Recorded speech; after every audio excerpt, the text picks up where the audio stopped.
Madame, monsieur, bonsoir et merci d'être avec nous. Je vous souhaite la bienvenue aux 20h. AES Sonel et la Camerounaise des eaux absentes de la réunion de coordination administrative dans la région du littoral. Le gouverneur de la région évalue les activités de l'année dernière dans son territoire de commandement. Des communautés villageoises se déchirent dans la ville de Douala au centre de la discorde, un litige foncier. Retour sur les affrontements violents de Bonaberi dans l'arrondissement de Douala 4e. Je vous retrouve dans un très court instant pour les détails.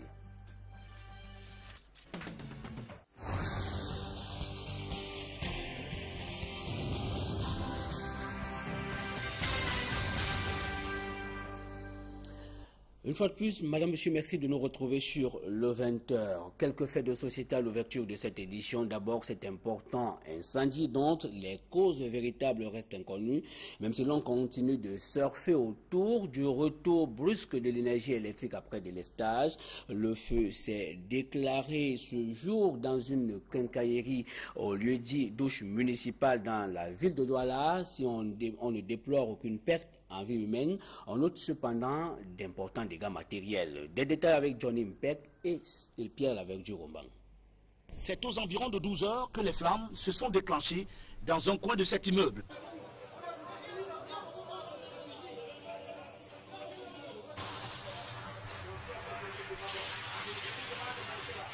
L'immeuble n'a pas pu résister au retour brusque de l'électricité après une coupure momentanée. Les flammes se sont déclenchées ici, ravageant une bonne partie du matériel de quincaillerie en vente. Quand le feu est venu comme ça, on a commencé à chercher une solution. Les pompiers n'étaient pas encore là. On a commencé à lever les choses dedans, ils ont commencé à lever. Le feu a continué à prendre la... Cet espace de vente appartenant à la société Kuferou Cameroun et situé à proximité des maisons d'habitation a vu le grand risque de faire embraser le pâté de maison. Il aurait fallu l'intervention de toute la brigade de sapeurs-pompiers qui ont dû mobiliser 4 camions pour atténuer et restreindre les flammes. Vous avez 3 personnes, 10 minutes après, vous venez pour les remplacer. On ne peut pas tous respirer la même chose. Allez, on sort. Il a fallu faire trop de bouquins pour que les éléments montent par là pour sécuriser. Là, nous sommes fermés, on a peur. Il y a tous les risques. Les causes restent diverses, mais la piste du retour brusque d'énergie électrique est celle évoquée par la plupart. Plus de peur que de mal, pas de perte en vie humaine et malheureusement un dégât important de matériel. De vives tensions la nuit dernière au lieu-dit Poto à Bonaberi, c'est un quartier de l'arrondissement de Douala 4e. Au centre de la querelle, une parcelle de terre discutée entre les communautés villageoises Beseke et Bonasama. Ce litige foncier a donné lieu à de violents affrontements entre les partis Steve Ebolé et Sandrine Babo. C'est ce terrain querellé par les chefs des communautés Beseke et Bonasama qui est à l'origine de la tension entre les deux peuples. Jeudi soir, des affrontements ont opposé les ressortissants des deux villages au quartier Poto à Bonaberi. Les différentes autorités traditionnelles se disputent la paternité du site. J'ai mon papier, c'est le terrain qu'on donne à ma maman. Elle me donnait ça, et c'est bien précisé. Un différend porté auprès de l'autorité administrative locale, mais qui n'a pas connu de dénouement. Finalement, les chefs Beseke et Bonasama sont venus au coup de poing pour régler à leur manière ce litige foncier. Informés de la situation, les forces de maintien de l'ordre vont interpeller les deux chefs après avoir quadrillé le quartier toute la nuit. Une situation qui va révolter les jeunes de la communauté de Bonasama qui vont mettre le feu au domicile du chef Beseke. Jusqu'à l'heure actuelle, ils sont venus encore passer là, dans la nuit, de 20h, 21h. C'est ça. On a lancé des bouteilles avec le sable dedans et l'essence. Ils ont allumé le feu. Rendu à son domicile pour sa version des faits, le chef du village Bonasama n'a pas souhaité s'exprimer. Et notons à la suite de Sandrine Babo que le chef de la communauté Bonasama a finalement réagi en fin d'après-midi. Il explique que le terrain querellé a été octroyé à la famille Koto par sa communauté, un acte confirmé par le sous-préfet de l'arrondissement de Douala 4e seulement à cause du non-respect de l'arrêt des travaux sur le site en question. Le chef est descendu sur les lieux pour s'entretenir avec son homologue, le chef Beseke, avant d'être pris à partie. Une autre cause, toujours dans la ville de Douala, une enfant de 2 ans portée disparue depuis hier.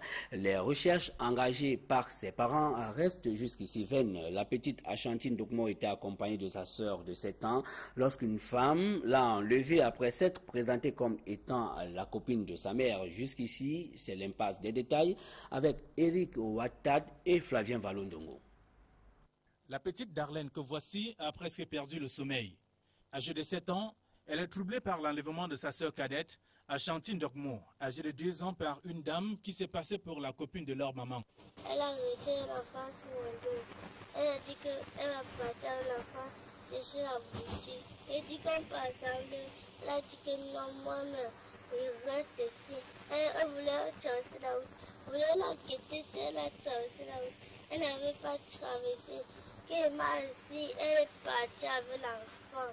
Depuis jeudi, la famille située au lieu-dit de Boraï, au quartier Bonabéry à Douala, est en larmes.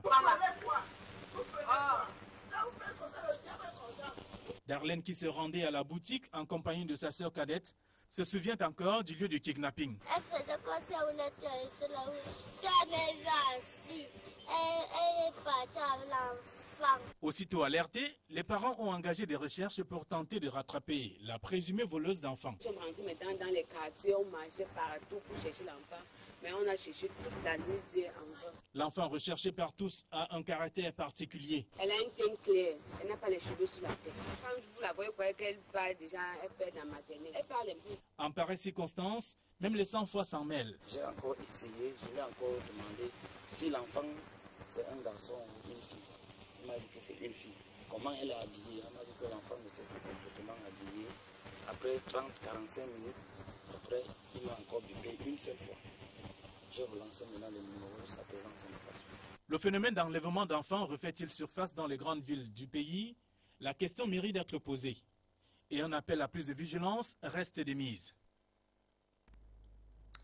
Et un autre enlèvement, celui qui fait l'actualité depuis quelques jours. Les 7 Français enlevés à l'extrême nord du Cameroun ne se sont pas fait enregistrer dans les documents du parc de Ouaza. C'est du moins ce qu'affirme le conservateur de ce parc. André Ndinda ajoute que les personnes enlevées se sont plutôt rendues au parc de Kalamalouti, non loin de Kousseri, à l'extrême nord du Cameroun, où nous retrouvons Amadou Daïro et Sylvestre Hippolyte Zangao. Depuis l'enlèvement de 7 Français, mardi dernier à l'extrême nord du Cameroun, le parc animalier de Ouaza est devenu une véritable vedette. Dans des chaînes de télévision, des reportages se multiplient sur ce parc. Ceci étant dû à l'information selon laquelle les 7 touristes s'y étaient rendus. Mais depuis ce vendredi, André Dida, le conservateur du parc de Ouaza, affirme que ces touristes ne sont pas enregistrés pour cette période dans son parc. Ils ne s'y sont donc pas rendus, car cela n'est pas possible sans guide. Le conservateur du parc de Ouaza affirme également que dès l'arrivée, chaque visiteur est immédiatement enregistré. Pourtant, André Dida ajoute que les 7 Français étaient bel et bien en tourisme ce jour, mais au parc de Kalamalouti, non loin de Kousseri. Et même jusque-là, leur nom ne figure sur aucun registre, car le parc de Kalamalouti est sous la supervision du parc de Ouaza et répond aux mêmes exigences. Et sécurisation de la flotte maritime dans la zone CEAC, l'exercice au Bangame Express 2013 se déroule depuis ce matin à la base navale. C'est dans la ville de Douala. Le ministre délégué en charge des questions de défense souhaite le même exercice sur le plan terrestre en Afrique. Edgar Alain Mebengo présidait ainsi la cérémonie d'ouverture. Des détails avec Étienne Pascal Azegue. La sécurité collective au sein du golfe de Guinée sera le leitmotiv de l'exercice au Bangame Express 2013. Le choix de la base navale de Douala pour abriter pendant une semaine les exercices d'interopérabilité des forces armées venues d'Afrique, d'Europe et d'Amérique n'est pas gratuit. L'exercice de cette année sera axé sur la sécurisation de la flotte maritime. Il s'agit pour ces officiers et sous-officiers de mettre en place des stratégies communes qui intègrent entre autres la lutte contre la piraterie maritime, les kidnappings et le trafic illicite d'armes. Pour le ministre délégué à la présidence en charge de la défense, ces dispositions deviennent impératives face à la montée inquiétante de l'insécurité maritime. Face à la montée inquiétante de l'insécurité maritime, nos forces navales se doivent en effet de renforcer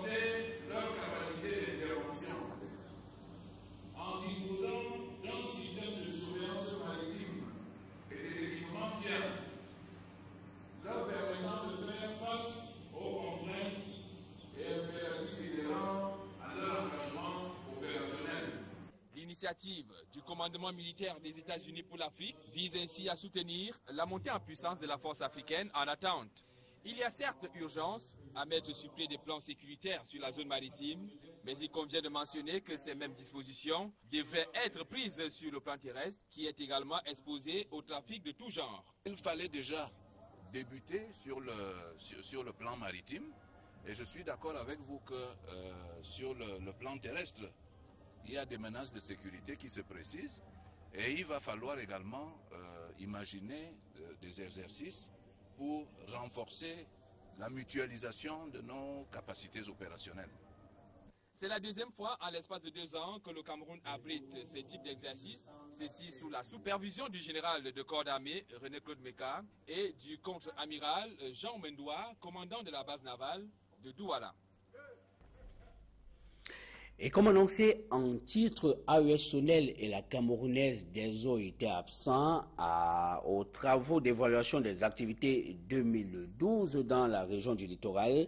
Leurs responsables régionaux y étaient pourtant conviés. Néanmoins, le gouverneur de la région s'est dit satisfait du taux de participation et de la qualité des exposés. C'était au cours du conseil de coordination administrative dans la région du littoral. Étienne Pascal Azogueyi était, voici son reportage. Presque tous les secteurs d'activité ont été passés au scanner durant ces 2 jours de conclave du comité de coordination administrative dans la région du littoral, surtout pour le compte de l'année 2012. Certains sujets de préoccupation de l'heure, tels que l'activité des mototaxis, étaient sur la sellette. Et à ce sujet, le sous-préfet de l'arrondissement de Douala 5e va interpeller le délégué du gouvernement sur la maîtrise de l'importation des motos dans la capitale économique. La réaction du docteur Fintonen Tonnet sera plus ou moins rassurante. Au niveau local, on devait agir par rapport à l'entrée de ces engins par le port, comme on fait avec les véhicules. Il était aussi question que les maires dans les arrondissements aient des registres pour savoir régulièrement qui vend les motos dans les arrondissements et vérifier si c'est pour des relations remplis. Le gouverneur de la région du littoral va exprimer son satisfait sur le taux de participation et même sur la qualité des exposés pendant ces assises. Mais l'on va noter avec regret l'absence des responsables régionaux de la Camerounaise des eaux et de AES Sonel qui ont pourtant été conviés à ces travaux. Je pense qu'ils devaient être occupés ailleurs, sinon ils ont intérêt, puisqu'ils sont des commerciaux. Ils devaient être là, et le gouverneur va savoir convoquer pour qu'ils s'expriment de compte. L'affiliation à la CNPS des domestiques, ainsi que le décès de la sœur religieuse qui s'occupait des enfants de la rue au foyer Saint-Nicodème, ont également retenu l'attention des panélistes. La prochaine réunion d'évaluation dans la région du littoral est annoncée en Kongsamba, dans le Mungo. Et un autre conclave, cette fois-ci, c'est en économie. Les pouvoirs publics et le secteur privé au Cameroun posent les jalons d'un dialogue productif dans le domaine des affaires. Les travaux du 4e Cameroun Business Forum tenu hier dans la ville de Douala définissent les axes d'intervention préconisés en tenant compte des préoccupations du secteur privé. Des détails avec Serge Alain Otto. Le Cameroun Business Forum, après la phase pilote qui aura duré 4 ans, est arrivé à maturité. Parmi les axes prioritaires figure en bonne place la création des entreprises. Pour définitivement asseoir le dialogue public-privé, il est convenu de ce qu'il faut finaliser le texte sur la libéralisation des annonces légales et judiciaires. Créer 3 nouveaux centres pour la création des entreprises à Ebolova, Maroua et Limbé. Dans le secteur privé, ceci doit se traduire par des actes concrets. Espérons simplement qu'elles seront appliquées. Parce que vous savez, tout le grand problème du Cameroun Business Forum, c'est qu'au sortir de ces sessions, les résolutions sont bonnes, elles sont importantes. Elles vont dans le sens de l'amélioration du climat des affaires, qui est l'objectif principal ou ultime de ces sessions. Mais on se retrouve toujours avec un niveau d'exécution qui n'est pas satisfaisant 1 an plus tard. Autre axe prioritaire en vue de l'amélioration du climat des affaires au Cameroun, c'est le paiement des impôts. Ici, le forum se promet de parachever le processus de déclaration unique avec jumelage des déclarations de TVA et de l'impôt sur les sociétés. En tant que mouvement des entrepreneurs du Cameroun, nous avons voulu qu'on prenne en compte la dimension des petites et moyennes entreprises qui constituent le socle de notre économie comme de toutes les économies. Donc il est important qu'au niveau par exemple du texte d'incitation aux investissements, que cela concerne également les petites et moyennes entreprises, notamment une baisse du taux minimal de capital d'investissement qui est requis pour bénéficier des facilités qui sont mises en œuvre. À travers le Cameroun Business Forum, il ressort la création de l'agence de promotion des petites et moyennes entreprises en vue de l'institutionnalisation des centres de facilitation de création des entreprises. On a recueilli les propositions du secteur privé qui étaient d'ailleurs défendues par leur ministre de tutelle que je suis. Et je pense que le chef de l'État a déjà des éléments pour prendre la décision qu'il faut pour ces incitations. Parce que ce sont des incitations, c'est-à-dire des espèces de bonus. La 4e session du forum est venue renforcer le dialogue public-privé à travers l'intensification et l'élargissement de la concertation selon la spécificité des questions traitées. Et le ciel reste brumeux sur l'affaire Charles Métouk, l'ancien directeur général de la Société nationale de raffinage du Cameroun. La Sonara a été auditionné par le procureur de la République près le tribunal de Limbé dans la région du Sud-Ouest. Le conseil de l'ancien directeur général de la Sonara a promis de donner plus tard des détails sur la suite qui sera réservée à la cause. Nous y reviendrons. Le ciel reste aussi pas clair pour les populations dans les arrondissements de Ndikinimeki et de Nitoko dans le département du Mbam et Inobu. Nous sommes dans la région du centre Cameroun où l'eau et l'électricité sont rares. Le quotidien des populations dans ces localités est un véritable calvaire. Des détails avec Samuel Tchoufa et Pierre Laverdu-Rombang. Ici, comme dans bien d'autres coins du pays, les coupures intempestives d'énergie électrique paralysent le quotidien des habitants. Mais bien plus pour ceux qui s'emploient dans le petit commerce. Pour ce gérant de poissonnerie par exemple, c'est la totale désolation. Quand on coupe l'énergie chez nous, c'est la guerre. Parce que non seulement les congélateurs se gâtent, on a aussi le poisson. Le poisson alors c'est grave. Quand on coupe, parfois on envoie au fumage. Il n'y a pas moyen de récupérer même l'argent le prix d'achat, il n'y a pas moyen. Ici, nous sommes en Ndiki. Le village tourne au ralenti, car dans ce coin du département du Mbam et Inoubou, les coupures d'énergie électrique durent. Parfois, ça peut faire une semaine. Il y a le moment, ça fait même une semaine et demie. On nous dit les poteaux tombent, chaque jour les poteaux tombent. Il pleut, on coupe. Il ne pleut pas, on coupe. Pas seulement ici, car à Nitoukou, à 20 km plus loin, c'est la même rengaine. Le réseau électrique ne couvre pas toute notre unité. Nous avons encore des problèmes d'énergie du côté des tons Ilobi, des tronçons à Ekonch et d'autres tronçons aussi à Ndokbissou. À Ndikbindema, on venait juste d'amorcer dans le cadre du PNDP. En matière de fourniture en eau potable, ici, on s'abreuve aux petits ruisseaux. Nous mourons de beaucoup de maladies de l'eau. Parce que si vous vous retrouvez en Ndokbissou, à Umbang Mokonte, il n'est pas facile d'avoir de l'eau à boire. Même au niveau des tons. Nous nous abreuvons sur des petits ruisseaux qui, en période de sécheresse, se trouvent vraiment asséchés. Et que dire de la route? De Ndema jusqu'à ici, c'est 10 à 12 km. À Eton, à la limite avec Ndikimeki, nous partons aussi à 12 km. Mais les routes ne sont pas bonnes. Voilà la première difficulté. Parce que les produits que nous ressortons dans nos champs ne sont pas facilement évacués. Ndikimeki comme Nitoukou jusqu'ici ne sont pas sortis de leur guerre. En attendant, on garde quand même le sourire de l'accueil.